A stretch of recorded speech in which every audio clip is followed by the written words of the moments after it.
All right.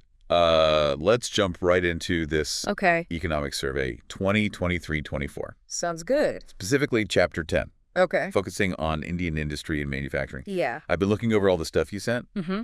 and it's really interesting stuff. I think our main goal here is to kind of get a grasp on Okay. where Indian industry stands today. You know, what trends are shaping its future, what challenges need to be overcome. Yeah. I think what's so fascinating about this chapter in particular is it goes beyond just the raw numbers and really gives us a glimpse into like the forces driving this sector Yeah. and like the interplay of factors that are influencing its trajectory. Absolutely. And speaking of numbers, Mm-hmm. the survey kicks off, on a positive note, Yeah. highlighting the strong recovery Yeah. of Indian industry post-COVID, with manufacturing and construction really leading the charge. Yeah, and that's really reflected in the industrial gross value added, or GVA as it's often called, which is significantly higher than pre-COVID levels. You're looking at like a 25% increase, which indicates broad-based growth across multiple industries. Wow. And this is likely driven by a few key factors: increased credit offtake, meaning businesses are borrowing and investing more. Got it. We've seen robust infrastructure investment and generally a supportive policy environment from the government. So it sounds like there's a sense of momentum, a real push for progress. Yeah. But there was a statistic that really jumped out at me. India's manufacturing output share stands at like a hefty 35.2%, Okay. but its value-added share is only 14.3%. Right. What's the story behind that gap? That's a great observation, and it really speaks to like the kind of complex nature of Indian manufacturing. Okay. So this discrepancy suggests that while India produces a significant volume of manufactured goods, the value added during that production process is comparatively lower. Okay. So this indicates extensive backward and forward linkages in the economy, meaning manufacturing relies heavily on inputs from other sectors, and its output kind of feeds into various downstream industries. So it's a sign of both the sector's deep integration into the economy, but also the potential for increased value creation within the manufacturing process itself. That makes sense. Now let's talk about the changing face of Indian manufacturing. The survey points to like a noticeable shift in the sector's composition over the past decade. Absolutely. We're seeing significant growth in consumer-oriented industries like automobiles and pharmaceuticals. This suggests a rising middle class with greater purchasing power driving demand for these products. It's a sign of a changing India with consumer preferences evolving along with rising incomes. Yeah. And it's not just consumer goods, right? We're also seeing growth in production-oriented sectors like machinery and chemicals. Absolutely. This points to a more balanced growth dynamic with India, not just catering to domestic consumer demand, but also strengthening its position in global value chains by producing more intermediate and capital goods. Okay. However, the survey also highlights some sectors that are experiencing a decline, such as textiles and petroleum products. This raises an interesting question. What factors might be contributing to this divergence? That's a question worth exploring, especially when we consider the challenges faced by Indian industry, particularly micro, small, and medium enterprises, or MSMEs. Right. The survey doesn't shy away from addressing these challenges, does it? No, it definitely does not. It openly acknowledges these hurdles faced by MSMEs, including limited access to finance difficulty, accessing markets, slow technological adoption, and persistent skill gaps. Oh, wow. These are all interconnected issues that can create significant drag on growth. It's almost like a vicious cycle, isn't it? Limited access to finance hinders technological upgrading, which in turn limits market access and so on. Yeah. Do you think these challenges could be contributing to the decline we're seeing in sectors like textiles, where MSMEs play such a dominant role? It's certainly a plausible link, and it highlights the need for targeted interventions that address these challenges holistically. Right. The survey does mention some government initiatives aimed at supporting MSMEs, such as the Production-Linked Incentive Scheme, or PLI scheme as it's often called, which offers financial incentives to boost domestic manufacturing in specific sectors. Interesting. But the question remains, are these initiatives sufficient to overcome the deeply rooted challenges faced by these enterprises? That's a key question. Yeah. Now, the survey also dives deeper into a few specific sectors to illustrate the broader trends and challenges. Let's start with cement. Cement is a great example of a sector experiencing rapid growth. India is already the second largest cement producer globally, driven by robust domestic demand, fueled by infrastructure projects and urbanization. Think housing, roads, bridges. Cement is literally the foundation for a growing economy. It really is the building block of development, isn't it? But as with any industry, growth comes with its own set of challenges. Right. And in the case of cement, one of the key challenges highlighted is the need to reduce its environmental impact. The industry is under pressure to significantly reduce its carbon emissions and adopt more sustainable practices, particularly given India's commitment to combating climate change. So it's a balancing act between meeting the demands of a growing economy Yeah. and ensuring that that growth is environmentally sustainable. Exactly. Now let's shift gears to steel, another sector where India has seen remarkable success. Okay. The country has become a net exporter of finished steel, which is a significant achievement. That's quite impressive. It shows how Indian industry is becoming more competitive on the global stage. But I imagine there are still hurdles to overcome. There are. One of the key concerns highlighted in the survey is India's continued dependence on imported coking coal, a crucial ingredient in steel production. Right. This reliance on imports makes the industry vulnerable to price fluctuations and supply chain disruptions. Got it. Additionally, the global push towards a low-carbon economy means that Indian steel producers need to adapt and invest in green steel technologies to remain competitive in the long run.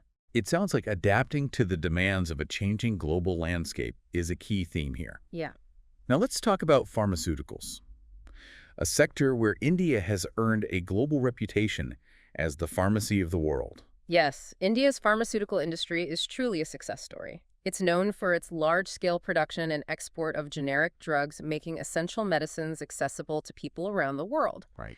And the PLI scheme is playing a role here as well, incentivizing domestic production of active pharmaceutical ingredients, or APIs as they're often called, which are the key components of drugs. This helps reduce reliance on imports and strengthens India's position in that global pharmaceutical supply chain.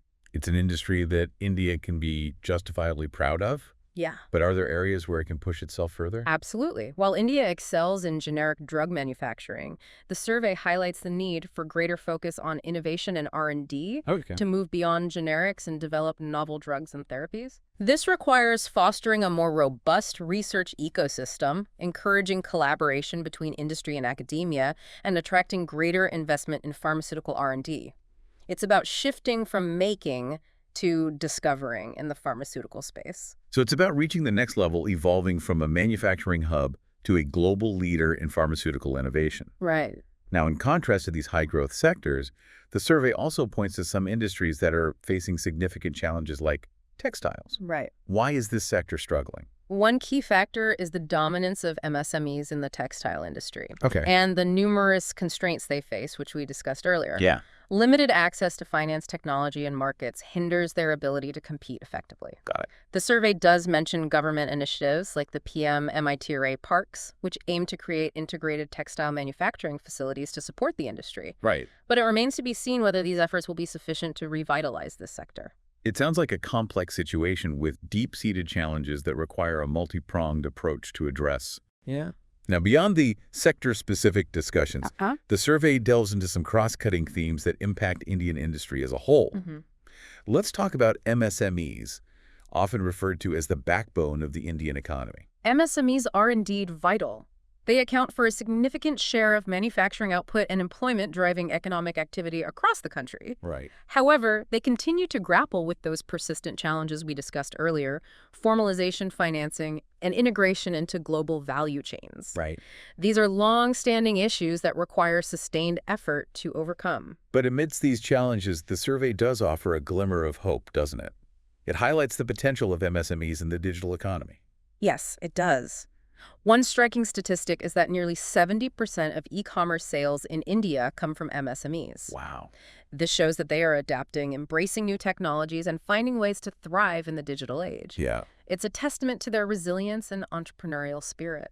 It's encouraging to see them leveraging new avenues for growth. Now let's shift gears to another critical aspect: industrial R&D and innovation, an area where India has historically lagged behind other major economies. You're right. And the survey doesn't shy away from acknowledging this gap. It explicitly states the need for increased R&D investment, particularly from the private sector. While government initiatives like the establishment of the Anusandhan National Research Foundation are steps in the right direction, creating a truly vibrant innovation ecosystem requires active participation from businesses. So it's a call to action for Indian companies to step up their R&D game. Yeah. But what about fostering a culture of innovation that goes beyond just the big players. That's where the burgeoning startup ecosystem comes in. Okay. The survey highlights the remarkable growth of startups in India, with over 1.25 lakh DPIT-recognized startups currently operating across various sectors. What's even more encouraging is that over 45% of these startups are emerging from Tier 2 and Tier 3 cities, Wow. indicating that innovation is no longer confined to major metropolitan hubs. It's a sign that entrepreneurial energy is spreading throughout the country, reaching new corners and tapping into a wider pool of talent. Exactly. But what about the role of the government in nurturing this startup ecosystem? The government is actively involved in supporting startups through various initiatives, including funding programs, tax incentives, and regulatory reforms aimed at making it easier to start and run a business in India. Right. It's creating a more conducive environment for entrepreneurship to flourish. It sounds like a collaborative effort is underway, with both the government and the private sector playing their part in fostering a more innovative and dynamic economy. Yeah. Now, as we wrap up this part of our deep dive, Okay. can you give us a sense of the survey's overall assessment of the Indian industrial landscape? What are the key trends and challenges that stand out? Well, it's clear that Indian industry is in a phase of significant transformation, Right. with a dynamic interplay of growth, decline, and adaptation. Uh-huh. The survey highlights the fact that India's export-import balance varies considerably across different sectors. Okay. Some industries like steel and pharmaceuticals are net exporters, demonstrating global competitiveness, while others remain heavily reliant on imports, making them vulnerable to external factors. It's a mixed bag, then, with some sectors surging ahead while others face significant hurdles. What does the survey say about the outlook for Indian industry going forward? The survey offers a somewhat cautious outlook, acknowledging the global uncertainties that could impact export demand and the cost of production for industries reliant on imported inputs. Got it. However, it also projects strong growth for sectors related to infrastructure development, Okay. driven by continued government investments and increasing private sector participation. So there are both tailwinds and headwinds on the horizon. What does the survey suggest in terms of navigating these challenges and ensuring sustained industrial growth? The survey emphasizes the crucial role of government policies and initiatives in supporting this growth, suggesting a multi-pronged approach. It calls for continued efforts to streamline regulations, promote innovation, enhance skills development, and foster a more robust and inclusive ecosystem for MSMEs. Right. It recognizes the need to reduce import dependence in key sectors, particularly coal, capital goods, and chemicals, to enhance India's self-reliance and economic resilience. It sounds like a comprehensive roadmap for strengthening Indian industry, but it also underscores the fact that government action alone is not enough. Exactly. The survey strongly advocates for greater collaboration between industry, academia, and research institutions to drive innovation and enhance India's global competitiveness. Right. It also highlights the importance of improving data collection and analysis related to industrial activity, arguing that better data is essential for effective policymaking and informed decision-making. It's about equipping policymakers with the insights they need to navigate the complexities of the industrial landscape and create a more robust and resilient economy. Yeah. Now, before we move on to the next part of our deep dive, I'd like to pick up on something you mentioned earlier, the survey's call for deregulation as a key driver of future growth. Ah, yes. That's a topic that often sparks debate. Yeah. The survey suggests that streamlining regulations, particularly those related to land usage and bureaucratic hurdles, could unleash the true potential of Indian industry, Right. particularly for MSMEs. Right. But of course, this needs to be done carefully, ensuring that essential safeguards are maintained.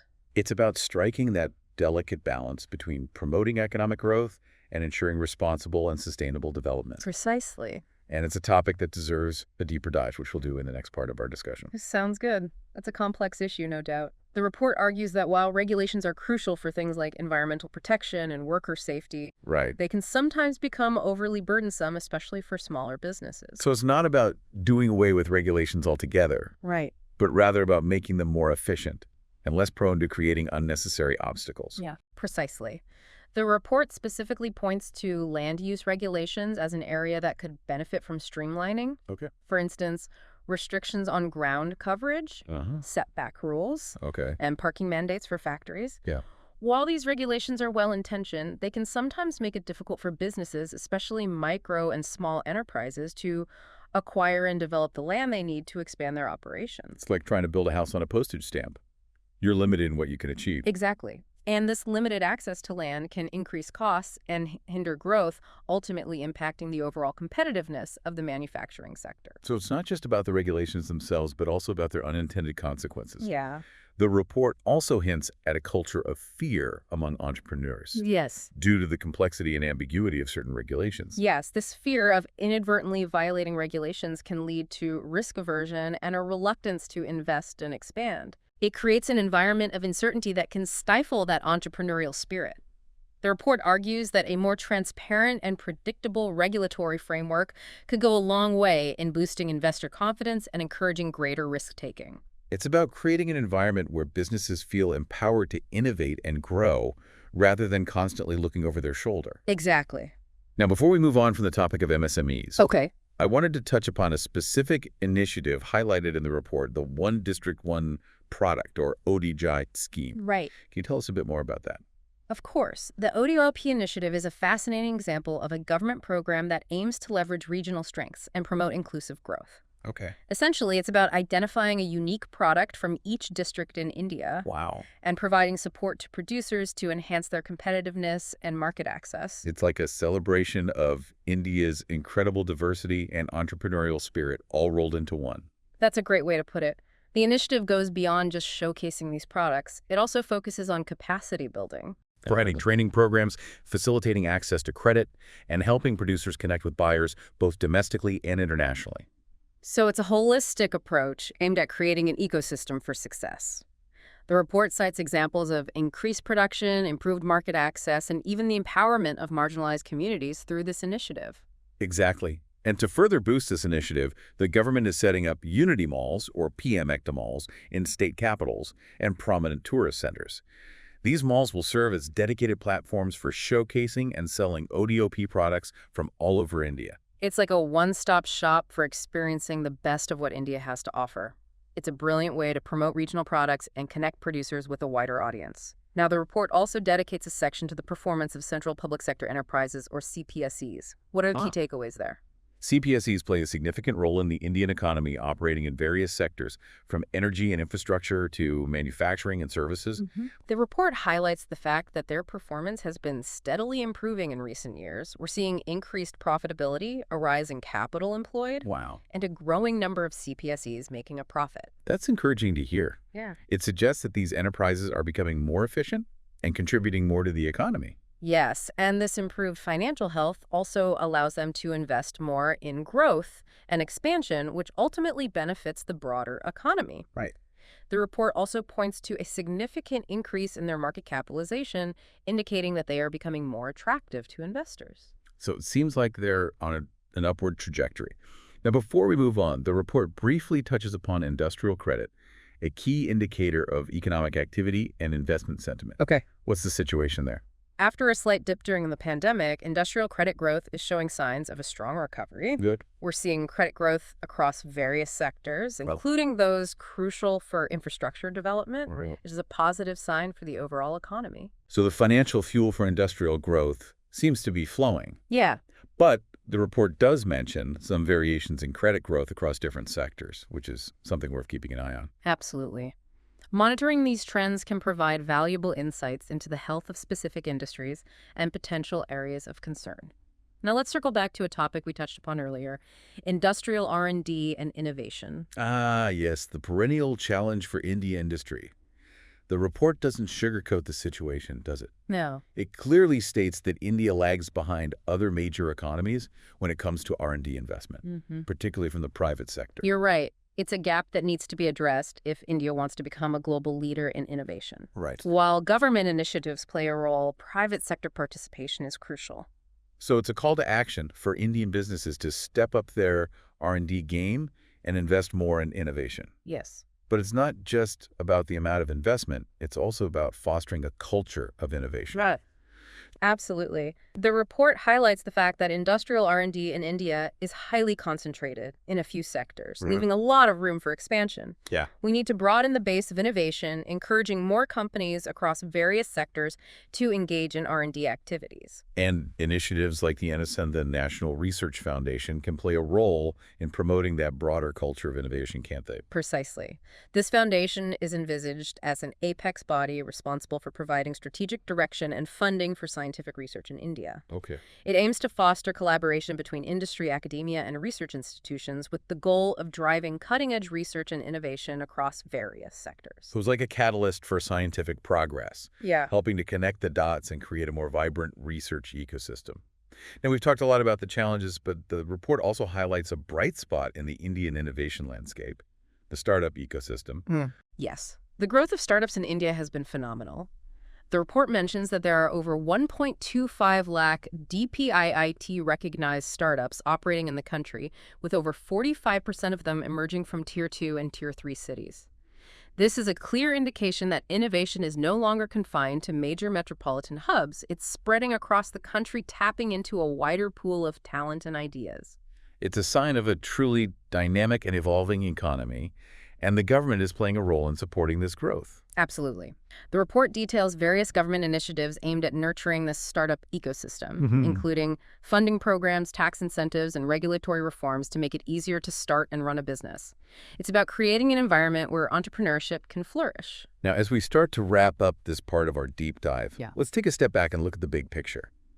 What are some of the key takeaways from the report's analysis of the Indian industrial landscape?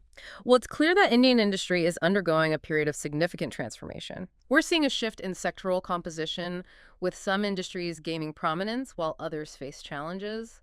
The report highlights the importance of reducing import dependence, particularly in areas like coal capital goods and chemicals, to enhance India's self-reliance and competitiveness. Right. It's about building a more resilient economy that is less vulnerable to external shocks. Exactly. The report also underscores the need for continued government support through targeted policies and initiatives that promote innovation, streamline regulations, and enhance skills development. Right. But it also stresses that government action alone is not enough. It calls for greater collaboration between industry, academia, and research institutions to create a truly world-class industrial sector. It's a collective effort, then, with various stakeholders working together to shape the future of Indian industry. Absolutely. And the report concludes by emphasizing the importance of improving data collection and analysis related to industrial activity. Right. Having access to accurate and up-to-date data is essential for effective policymaking and informed decision-making. Yeah. It's like trying to navigate a complex maze without a map. You need good data to see the bigger picture and chart the right course. It's about making sure that policies and initiatives are grounded in evidence and tailored to the specific needs of the industrial landscape. Now, before we move on to the final part of our deep dive, there's one more area I wanted to touch upon, the report's discussion of industrial policy and its evolving role in shaping the sector's future. This is where things get really interesting. The survey traces the evolution of industrial policy in India, from the early emphasis on import substitution and protectionism to the more recent focus on liberalization and global integration. It's a fascinating journey, reflecting the changing economic landscape and India's evolving role in the global marketplace. The survey highlights the successes of liberalization, such as the surge in foreign investment and the growth of export-oriented industries. But it also acknowledges that liberalization brought its own set of challenges, particularly for domestic industries that faced increased competition from global players. So it's a complex picture with both positives and negatives to consider. Where does the survey suggest industrial policy should go from here? The survey argues for a more nuanced and targeted approach to industrial policy, moving away from blanket protectionism or complete laissez-faire. It suggests that policy interventions should be strategic, focusing on areas where they can have the greatest impact. Like promoting innovation, developing critical infrastructure, and addressing market failures. So it's about being more selective and strategic in how industrial policy is used rather than adopting a one-size-fits-all approach. The survey specifically mentions the need for a future-ready industrial policy. What does that entail? It's about anticipating and adapting to the rapid technological advancements and global shifts that are shaping the future of industry. This includes things like embracing digital technologies, promoting Industry 4.0, and fostering a workforce equipped with the skills needed for the jobs of tomorrow. It sounds like industrial policy needs to become more agile and forward-looking to keep pace with the rapid changes happening around the world. The survey also emphasizes the importance of sustainability and inclusivity in shaping future industrial policy. Yeah. Can you elaborate on that? Absolutely. The survey recognizes that industrial growth cannot come at the cost of environmental degradation or social inequity. Right. It calls for policies that promote sustainable manufacturing practices, reduce carbon emissions, and create jobs that benefit all segments of society, particularly marginalized communities. So it's about ensuring that industrial growth is both environmentally responsible and socially inclusive, creating a more equitable and sustainable future for all. That's the key takeaway. The survey really paints a picture of Indian industry at a crossroads, facing both challenges and opportunities. And it seems like navigating this crossroads successfully requires a thoughtful and strategic approach to industrial policy, one that is both forward-looking and grounded in the principles of sustainability and inclusivity. Exactly. It's about striking that delicate balance between promoting economic growth, fostering innovation, and ensuring that growth benefits all segments of society. Well, this deep dive has provided a wealth of insights into the current state and future prospects of Indian industry. It has. But as we wrap up, I want to leave our listeners with a final thought. Okay. The survey, while comprehensive, is just a snapshot in time. Right. The industrial landscape is constantly evolving, influenced by both domestic and global factors. Yeah, absolutely. So it's crucial to stay informed, engage in thoughtful discussions, and be active participants in shaping the future we want to see. What resonated most with you from our discussion today? What questions does it raise for you? How do you see these trends and challenges playing out in your own work or life? We encourage you to continue exploring these topics, to delve deeper into the data, and to consider your own role in shaping the future of Indian industry. Because ultimately, the future of this sector, and indeed the Indian economy, is not predetermined. It's a story that we are all writing together through our choices, our actions, and our collective commitment to building a more prosperous and equitable India. Thanks for joining us on this deep dive. We look forward to exploring more fascinating topics with you in the future.